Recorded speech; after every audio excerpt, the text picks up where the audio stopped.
Hello, everyone. I am Robert, and I'm here with Stefan and Max. We're going to talk briefly about the Iranian attacks on Saturday afternoon, and we're going to go into a little bit of detail and kind of see what's going to be happening next. I'm going to turn it over to Stefan and Max and let them take it from here and talk about what they've got. Good evening, and as you all know by now, I am the Vice President of Patriot Gear Texas, and our assistant here with our research is going to be Max. Now, yes, the attacks did occur a couple days ago. We knew that was going to happen. Now we're waiting on a response from the Israelis. Now, the question is, how are they going to respond? And we've already discussed that a robust response might not be the best idea considering the circumstances, and it appears that the Iranians are trying to de-escalate the situation. Now, if they overdo the response, then in addition to these Iranians potentially overreacting or stepping things up a bit, it will certainly result in protests and attacks on the United States infrastructure and religious centers. There is a law enforcement memo that is currently being pushed around that indicates that attacks against U.S. interests in the U.S. mainland have been green lighted by the Iranian authorities. The Daily Memo also indicates that there are threats against Jewish centers. The threats are high, and that Christian organizations that have strong support for Israel are probably also on the target list as well. So obviously there's a lot going on. Our law enforcement and domestic intelligence has certainly got their hands full dealing with these threats. There have been some articles that have popped up in the past 24 hours indicating that some folks are being rolled up. And we'll put those links somewhere in the video as we progress. Now, we already know that many of the colleges in the United States have already been indoctrinated into supporting the Palestinian cause over the Israelis. But now I've been looking at what's been going on at our primary level of our school systems. Max, you do have access to the primary school system. What have you seen? Most of the people in my school, I've heard that they support Palestinian more than the Israel people, and I'm sure there are some people who support the Israelites and like don't pick a side at all.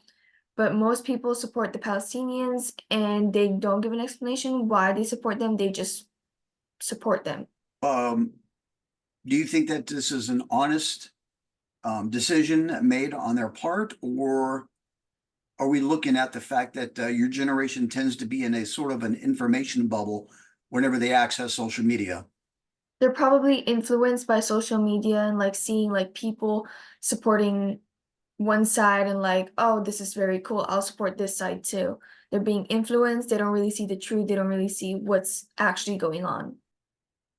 So at this point, it's very clear from the information that we've gotten from government sources and from law enforcement individuals that it's probably a good idea to consider avoiding large crowds, large events, keep your head on a swivel, even more so if Israel does in fact launch a major counterstrike in response to what the Iranians did. That's all I got, Bob. Sounds like it's we need to kind of see to what extent the Israelis are actually going to present a counter strike or something that they're going to do against the Iranians, and then kind of gauge that and see how the Palestinian following actually decides to react to it. The Palestinian following, both here and abroad, are actually going to, I don't know if just any response is actually going to cause them to go kind of like off the deep end, or if a measured response like you and I were talking about. If the Israelis go with a strike, that is something that can be covered up by the Iranians, or the actual impact is minimized. Exactly. There are few to zero Iranian casualties. As far as the civilian populace concerned, you're not going to hear a peep out of the Iranians. If they were smart, they would give the Iranians a way to pretend nothing actually happened. But the Iranians know that the Israelis are going to respond. Right. It's just how public and how bad is it really going to be? Exactly. To what type of measured response are they actually going to do? And they're still looking at that. And then they're also, I heard Netanyahu is actually kind of turning his head and not listening to some of the world leaders. He's learned not to trust many of the world leaders right now. They've said things that for him shows that they do not have Israel's best interests at heart, only their own political agendas and whatever other agenda is out there. So are we going to see a whole lot of original thought come out? Unfortunately, unlikely. The issue goes back to the kids. And actually the issue is deeper than that. But right now, the current generation referred to as alpha is one, they don't care. And two, they're easily influenced by whatever they're getting in their own information bubble. The algorithm that the non-mainstream media or social media has created for them. And unfortunately, the algorithm that they've been given is to not like the Israelis. Israelis are bad and they must support their Palestinian cause. The stuff that you and I see, like on X or Facebook or whatever the case may be, we probably see something different because of algorithms than the kids probably see. In many cases, they are. Yeah. Again, their algorithm is being dictated by the folks that manage these different social media platforms, and what they're being told to pass on is what the kids are going to see.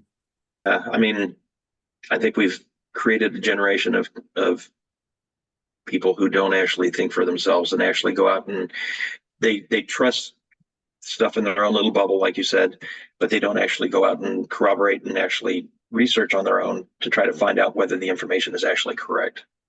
The leaders are doing a lot of talking, but they're not doing a lot of doing. They're not following things that would normally make sense or things that would be in line with the laws that were set up by our political systems.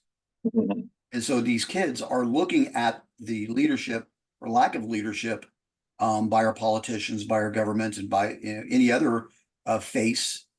And they're seeing the cynicism of a lot of the students. Yeah, and Max, present company accepted. You guys are the exception. You guys are actually going out and doing your own research and actually seeing what at least both sides and making a weighted decision on who's correct and who's actually providing correct information. Well, fortunately, she's got a lot of examples in her school that make it easy for her to figure out what's right, what's wrong. But thanks, Max. Thank you, Stefan. That should be everything for tonight. Thank you for watching. If you have any questions, please leave it in the comments. We'll try to address them. And please like and support our channel and give us a thumbs up if you like what we actually talked about. Final caveat here is a PSA. Don't forget to pay your taxes today. The rest of the world needs our money.